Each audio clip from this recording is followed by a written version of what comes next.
Welcome back. Donald Trump has weighed in about the rift between Qatar and its Gulf neighbours. The US president claims Doha supports terrorism, something the kingdom strongly denies. A number of Arab countries have severed diplomatic ties with Doha, citing the same reason. Some have even closed their borders with Qatar, leaving it isolated on the Arabian Peninsula. Doha denies any involvement with terror groups. Jacqueline Vuga takes a closer look at how Trump was caught between his Arab allies in the Gulf rift.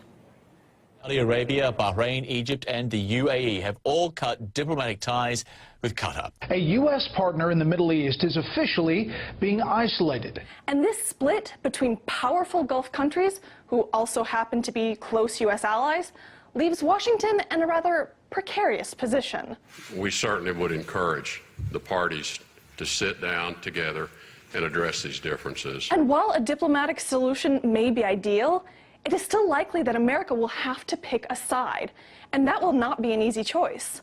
On the one hand, there is Qatar, rich, powerful, and very important. We have some wonderful meetings going on over the last 2 days. We are friends. We've been friends now for a long time indirectly, haven't we?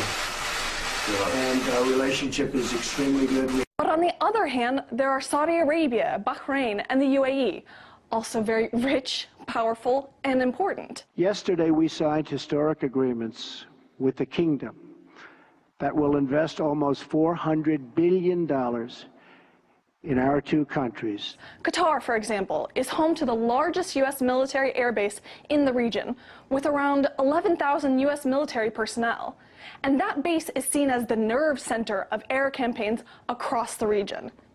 Whereas Bahrain is where America's Fifth Fleet is based and is a part of the U.S.-led coalition fighting against ISIL, along with Saudi Arabia and the UAE. Trade exchange between the U.S. and Qatar was over $4 billion in 2015 and rose even further in 2016, exceeding $5.5 billion. Doha is a massive recipient of U.S. arms.